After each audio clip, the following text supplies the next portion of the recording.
यूक्रेनी ड्रोन के खिलाफ रूस की बहुत बड़ी तैयारी, नेक्स्ट जनरेशन रडार सिस्टम की तैनाती। रूस ने तैनात किए 3D PCL रडार सिस्टम। तो एक हम ड्रोन वॉरफेयर जो लगातार इस युद्ध में देख रहे हैं और ये लगातार और विध्वंसक विनाशक हो रहा है यूक्रेन की तरफ से बड़े ड्रोन का, और रूस भी रेसिप्रोकल लगातार ऐसे ही ड्रोन हमलों का इस्तेमाल करके एक दूसरे को भारी नुकसान पहुंचा रहे हैं। इन सब के बीच अब जो तैयारी है नेक्स्ट जनरेशन रडार सिस्टम की, जो कि ड्रोन को भी डिटेक्ट कर सकता है बहुत आसानी के साथ, ये रूस की तरफ से तैयारी।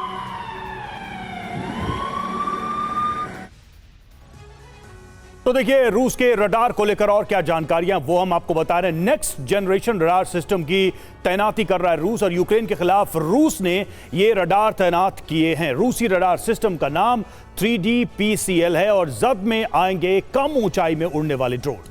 बिल्कुल, स्टेल्थ ड्रोन भी रडार की पकड़ में आ जाएंगे। ये अपने आप में बहुत अहम होने वाला है। हर तरह के मौसम में रूसी ड्रोन कारगर है। ये कितना बड़ा गेम चेंजर साबित हो सकता है ओपी तिवारी सर, क्योंकि हम देख रहे हैं बीते 2-2.5 साल से लगातार यूक्रेन की तरफ से या फिर रूस की तरफ से एक दूसरे पर ड्रोन का इस्तेमाल किया जा रहा है और तबाही मचाई जा रही है। देखिए ड्रोन का जो एडमिशन, ड्रोन का जो इंट्रोडक्शन हुआ है वॉर सिस्टम में, एक नया कंसेप्ट, नया एक अलग थ्रू होगा। तो एंटी ड्रोन कैपेबिलिटी डेवलप करने की कोशिश पिछले 3 साल से कई देश कर रहे थे।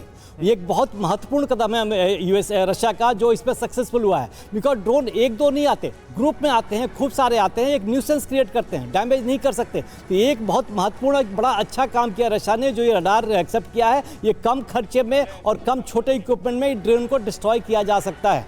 सेकेंडली, अब रशिया ने एक और भी अच्छा किया है, जो उन्होंने ईरान से ड्रोन्स लिए थे उनको मॉडिफाई करके हाई ऑल्टीट्यूड और वर्टिकल गिर के और टारगेट चेंज करके पेलोड बढ़ा के डिस्ट्रॉय करने की क्षमता बढ़ाई है। तो इस वॉर से, यूक्रेन वॉर से, ये एंटी ड्रोन सिस्टम बहुत इंपॉर्टेंट हो गया। देखिए एंटी ड्रोन सिस्टम इंडिया में भी बहुत बड़ा बना था, लेकिन हमने स्नाइपर्स भी यूज किए थे उनको डाउन करने के लिए। तो रशिया तो बॉर्डर बहुत बड़ा है, लोग कम है, तो उसको रडार का बहुत अत्यंत आवश्यकता पड़ेगी इन छोटे छोटे ड्रोन्स को गिराने के लिए।